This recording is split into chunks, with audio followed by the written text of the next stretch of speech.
জুবিন গাৰ্গে যেতিয়া তেখেতৰ আটাইতকৈ জনপ্ৰিয় সময়খিনিত আছিল, সেই সময়খিনিত অসমত সামৰিক সন্ত্ৰাস চলি আছিল। আলফাই বোমা বিস্ফোৰণ কৰিছিল, আলফাৰ সন্ত্ৰাস বৃদ্ধি পাইছিল। সেই সময়ছোৱাত আলফাৰ বিৰুদ্ধে গান লিখাটো দূৰৰ কথা, কথা কোৱাটো অসমৰ মানুহৰ বাবে অকল্পনীয় কথা আছিল। তেতিয়া জুবিন গাৰ্গে কি লিখিছে? তেতিয়া জুবিন গাৰ্গে লিখিছিল, শান্তি দিয়া, মুক্তি দিয়া, পুনৰ অসম গঢ়িবলৈ। জুবিন গাৰ্গৰ মাজত সেই সাহস আছিল, সেই প্ৰেৰণা আছিল। আপোনালোকে তাৰ পাছৰ সময়লৈ গুচি আহক, যেতিয়া অসমত কা বিৰোধী গণ আন্দোলন হৈছে, সন্মুখৰ পৰা জাতিটোক নেতৃত্ব দিয়া মানুহজন আছিল জুবিন গাৰ্গ। একেবাৰে শেহতীয়া সময়লৈ আহক, দীঘলী পুখুৰীৰ পাৰত যেতিয়া গছ কাটিবলৈ চৰকাৰ উদ্যত হৈছিল, সন্মুখৰ পৰা নেতৃত্ব দিয়া মানুহজন আছিল জুবিন গাৰ্গ। আজি যে সমগ্ৰ ভাৰত আচৰিত হৈছে জুবিন গাৰ্গৰ কথাবোৰ জানি, কিয় আচৰিত হৈছে? কাৰণ আমি যিবোৰ মানুহক শিল্পী বুলি কৈ থাকোঁ, যিবোৰ মানুহক আমি গায়ক গায়িকা অভিনেতা অভিনেত্ৰী বুলি কৈ থাকোঁ, তেনে বেছিভাগ মানুহৰ মেৰুদণ্ড নাথাকে। তেনে বেছিভাগ মানুহে এনেকুৱা মঞ্চ এখনলৈ আহি, এখন বিৰোধী সভালৈ আহি চৰকাৰ বিৰোধী কথা ক'বলৈ ভয় কৰে, কাৰণ তেওঁলোক বেছিভাগেই চৰকাৰৰ অনুগ্ৰহত উঠা বহা কৰে।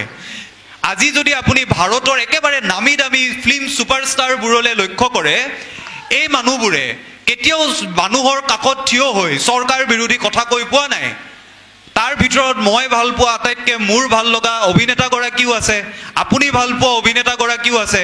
বলিউডৰ নামী দামী ষ্টাৰবোৰলৈ আপোনালোকে লক্ষ্য কৰক, কেতিয়াবা দেখিছেনে তেওঁলোকে চৰকাৰ বিৰোধী কোনোবা কামত মাত মতা নেমাতে?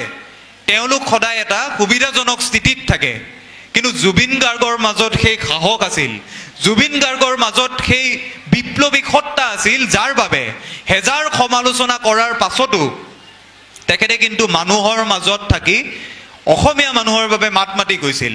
কা বিৰোধী গণ আন্দোলনৰ সময়ত মোৰ মনত পৰে, জুবিন গাৰ্গক এগৰাকী ৰাজনৈতিক নেতা, দিগ্গজ ৰাজনৈতিক নেতাই মঞ্চৰ পৰা সমালোচনা কৰি কৈছিল যে জুবিন গাৰ্গে যে খাৰগুলিত টকা বিলায়, সেই টকা বিলোৱা গোটেই কাৰবাৰটো ভুৱা। খাৰগুলিত যে জুবিন গাৰ্গে টকা বিলাইছিল, সেই কাৰবাৰটো ভুৱা বুলি কৈছিল। সেই সমালোচনা হোৱাৰ পাছতো কিন্তু জুবিন গাৰ্গ থমকি ৰোৱা নাই। সময়ে সময়ে জুবিন গাৰ্গক বিভিন্ন ভাবুকি দিয়া হৈছিল, জুবিন গাৰ্গ থমকি ৰোৱা নাছিল। গতিকে জুবিন গাৰ্গৰ স্মৃতিচাৰণ সভাত উঠি অহা প্ৰজন্মই এই সংকল্প লোৱাটো বৰ জৰুৰী, সত্য আৰু সততাৰ পক্ষত থাকি মানুহ আৰু জাতিৰ বাবে যি বিপদজনক, সেই কথাক বিপদজনক বুলি কোৱাৰ সংকল্পও নতুন প্ৰজন্মই লোৱাটো বৰ জৰুৰী। আগতে জাতিটোৰ যেতিয়া বিপদ হয়, আমাৰতো বেছিভাগ ৰাজনৈতিক নেতাই চলাহী কথা ক'ব জানে, মিছা মিছা কথা ক'ব জানে। আমাৰ সমাজৰ তথাকথিত যিবোৰ বুদ্ধিজীৱী, তেওঁলোকে টিভি টক শ্ব'ত, সেই টিভি টক শ্ব'বোৰলৈ গৈ দুয়োপক্ষ মিলাই, মানে চৰকাৰেও বেয়া নাপাওক, ৰাইজেও বেয়া নাপাওক, মাজেৰে কথা ক'ব জানে। বহু ক্ষেত্ৰত তেনেকুৱা বেমাৰ এটা অসমীয়া সাধাৰণ মানুহৰ গাতো আছে, মোৰ গাতো আছে, মই স্বীকাৰ কৰি লওঁ। কিন্তু এই বেমাৰ নথকা মানুহ এজনেই আছিল এই মানুহজন জুবিন গাৰ্গ।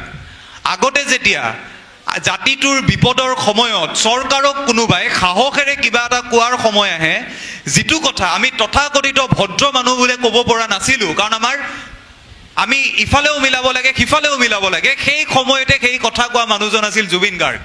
কাকো ভয় নকৰি, কাকো ৰঙা চকুলৈ কেৰেপ নকৰি সাহসেৰে সঁচা কথা ক'ব পৰা মানুহজন আছিল জুবিন গাৰ্গ। আৰু আজি জুবিন গাৰ্গ আমাৰ মাজত নাই। গতিকে মই আপোনালোকক এই কথাই অনুৰোধ কৰিম, আমিতো জুবিন গাৰ্গৰ দৰে স্পষ্টবাদী হ'ব নোৱাৰোঁ, সিমান সাহস আমাৰ বুকুত নাই, কিন্তু তেখেতৰ দৰে অন্যায় আৰু অনিয়মৰ বিৰুদ্ধে মাত মাতি যোৱা সংকল্পটো কিন্তু আমি গ্ৰহণ কৰিব লাগিব।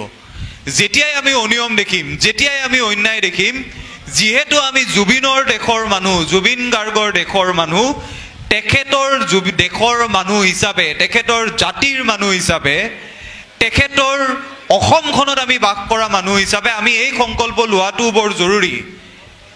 অন্যায় আৰু অনিয়মৰ বিৰুদ্ধে মাত মতাটো, সাহসেৰে মাত মতাৰ সংকল্প অন্তত নতুন প্ৰজন্মটোৱে লোৱাটো অত্যন্ত জৰুৰী।